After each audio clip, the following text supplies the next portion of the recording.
Hey creative friends, thanks for joining me here at the Freckled Cottage today. My name is Cherie. This video is part of a collaboration within the Jamie Ray Vintage Creative Business Coaching Group, and the theme is summertime. Hopefully it will be a chance for you to get to know me a little bit better and what I'm doing here at the Freckled Cottage. I'll drop a link below to the complete playlist, so hopefully you'll check out the other creators as well. With all that said, let's get on to this week's project. Thanks for watching.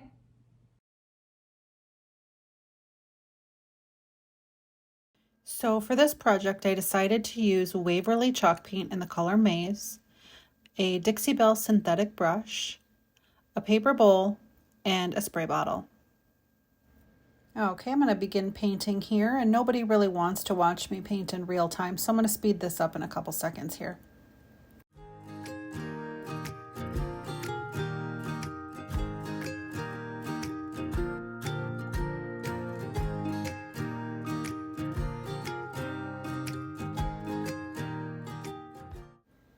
And for the second coat, I'm going to mix this color Maize with some Dixie Belle Sea Spray additive. It's just going to help give the piece more texture. I really want that to come through in the end result. And I'm going to speed this up again because watching someone paint is kind of boring.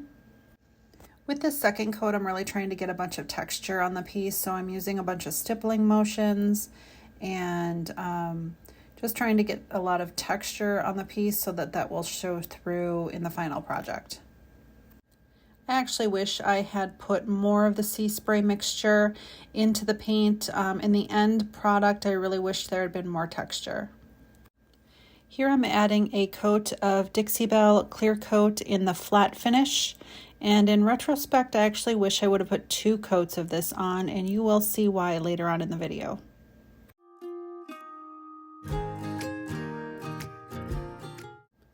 And once that had a chance to dry, I broke out the Sweet Pickins milk paint in the color Flour Sack. I did forget to film myself mixing the paint, so I apologize for that. Know that the way to mix the paint is to use equal parts warm water to paint powder, so that's a 1-to-1 ratio. Make sure you use warm water and mix to the consistency of a melted milkshake. I went ahead and applied a second coat of milk paint because that is usually where the chippiness happens.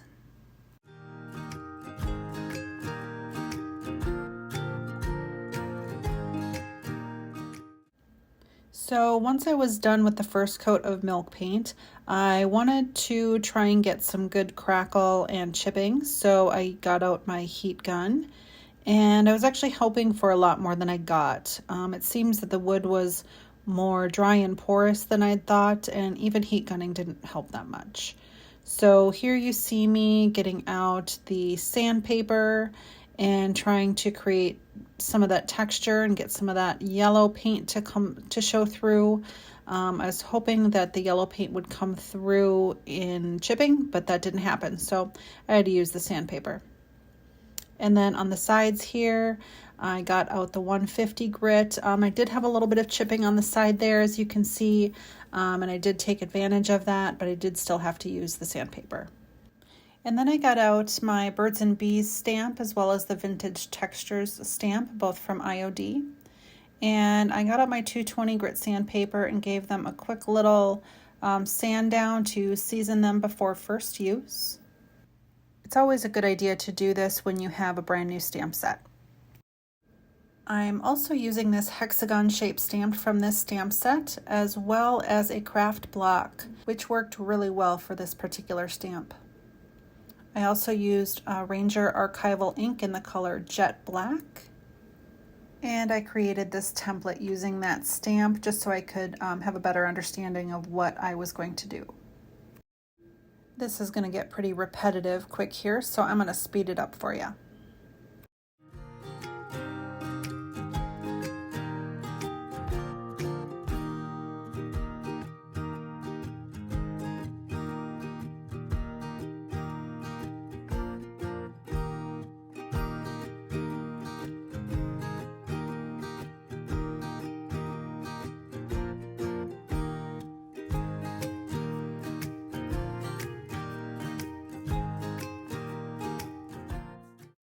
For the next part, I'm going to go ahead and get out a tape measure and make sure that I get that part centered on the piece.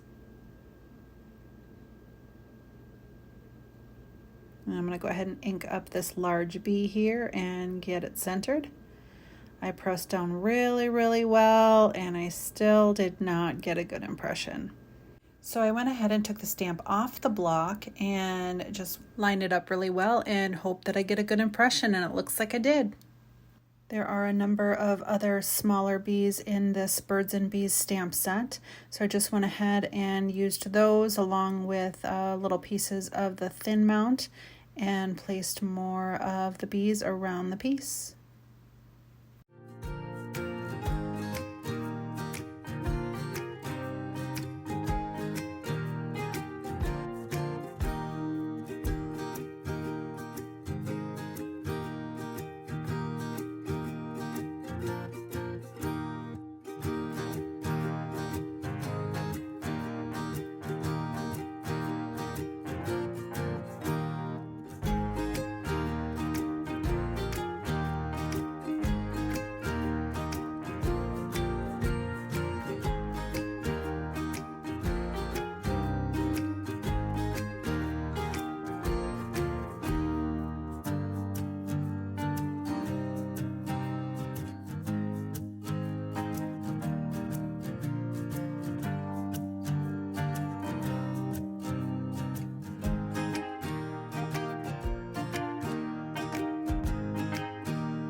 And then I went ahead and got out the VersaFine Clear ink in the color Pinecone, as well as the Vintage Texture stamps from IOD, and got to work putting some additional texture on the piece.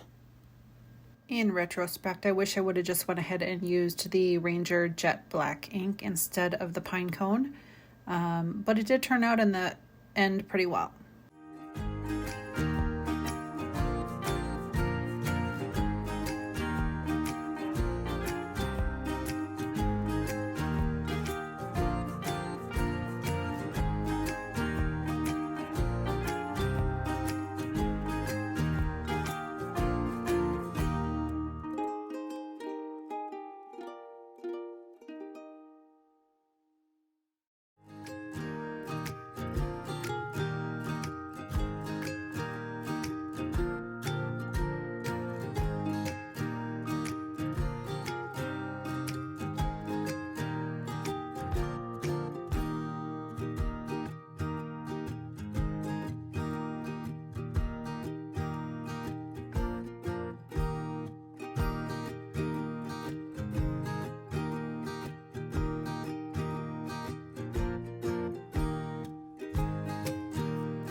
Next up was the Sweet Pickins oil wax sample size in the color dark, and I did go ahead and use almost about half of the sample size for this project.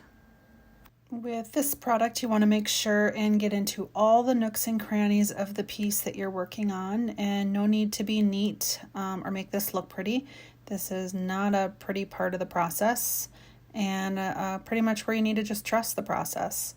We're going to get this on there and get in all the nooks and crannies like I said, let it sit for 10 to 15 minutes, and then wipe it off.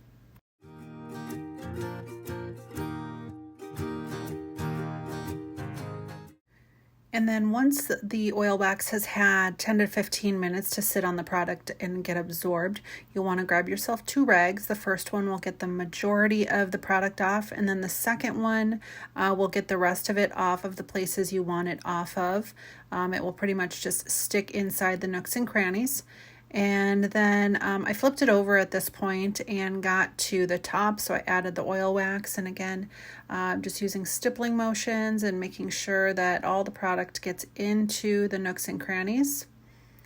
And then I went ahead and wiped this off. You can see most of the product comes off with the first rag, and then once you grab the second rag you can get the remaining of it off until you get that nice vintage aged look that you like.